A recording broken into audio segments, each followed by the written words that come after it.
YouTubers, it is Mel.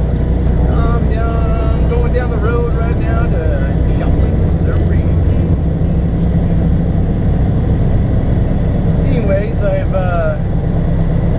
decided that this job just is not for everyone. For me, on the other hand, it's ends to justify the means.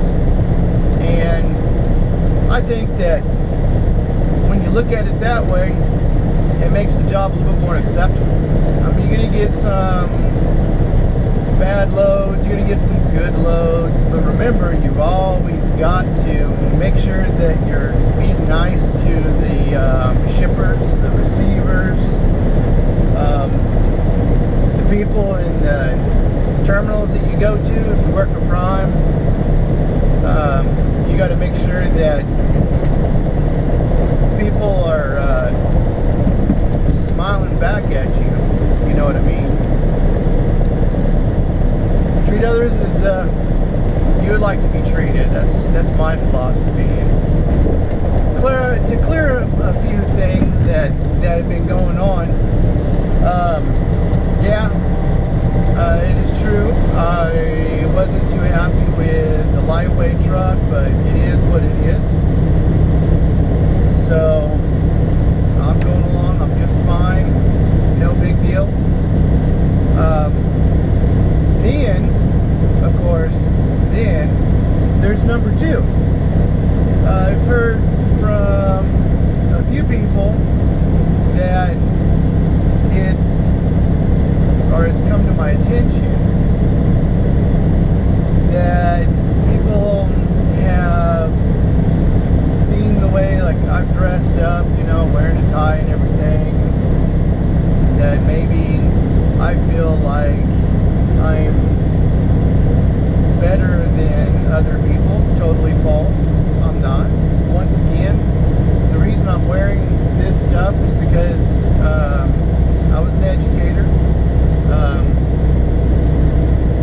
for the last excuse me.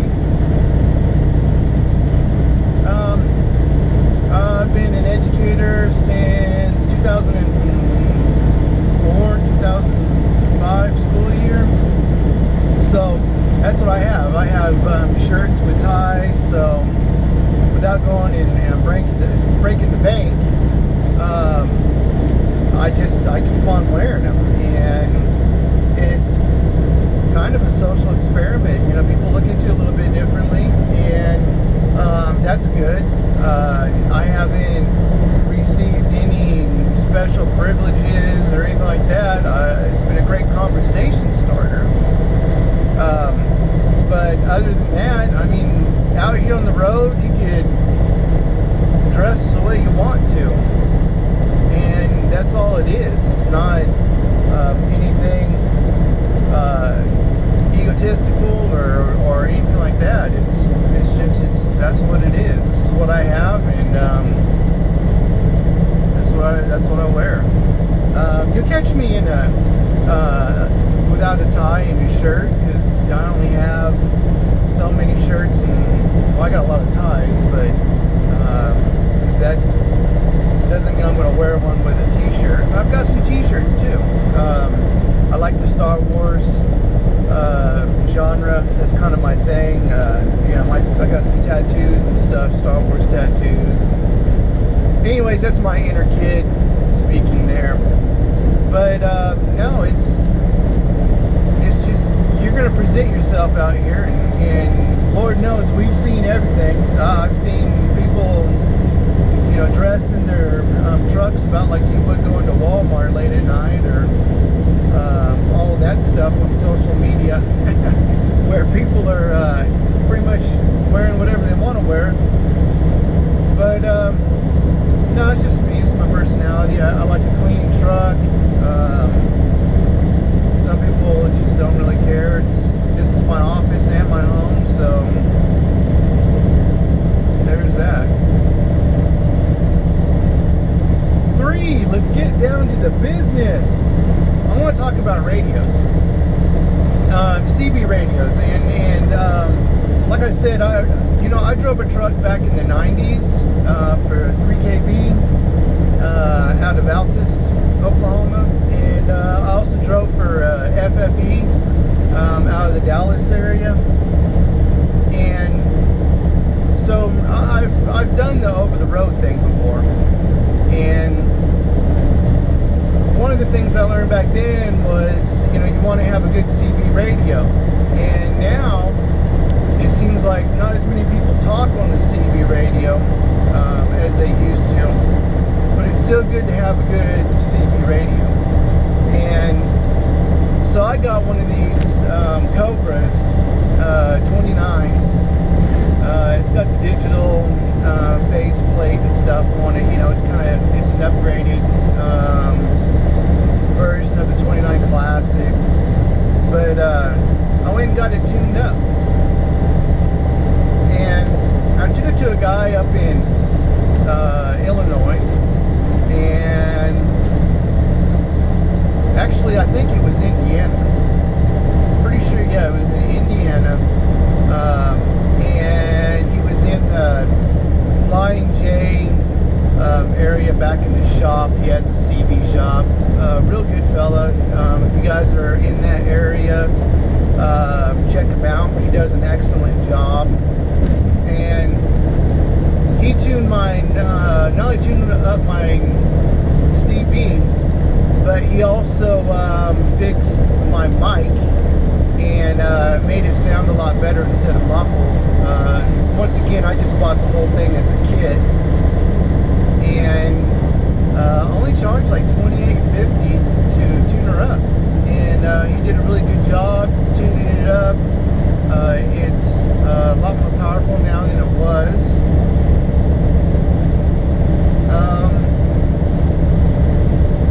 So it's good to have, because a lot of the times you go to receivers and shippers, they want you to have a CB.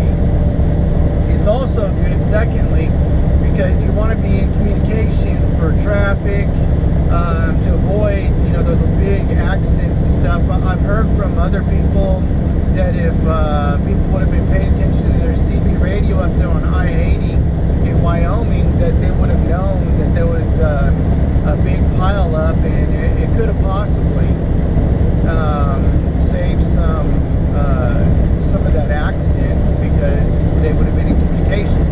Which leads me back to what my trainer instilled in me. There are 3 things that you got to be really good at in this job in order to be successful, and that's communication, communication, and communication.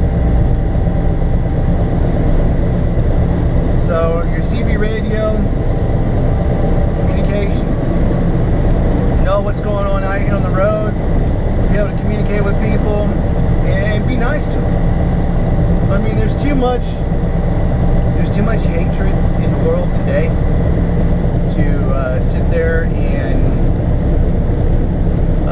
not treat other people the way they should be. I know we used to call back in the 90s when I was driving, there was those radio Rambos, and the radio Rambos, somebody's going to talk a bunch of junk and crap while they're hiding behind their radio. Well, you're going to deal with that no matter what, because there are people out there that are just having a bad day, and they want to express that to whoever's listening. It's simple. You don't have to listen to them. Me, on the other hand, it's always nice to meet new people and talk to them on the radio. And that's one of the things that a CB is good for. Carry on that conversation. See what other people are feeling like on a daily basis. And find out, the views that people have on what's happening in our country. One of the cool things about driving a truck is you're in different locations all the time. Like I was saying to some friends and stuff on social media, I've been in Baltimore a number of times here in this last couple of weeks.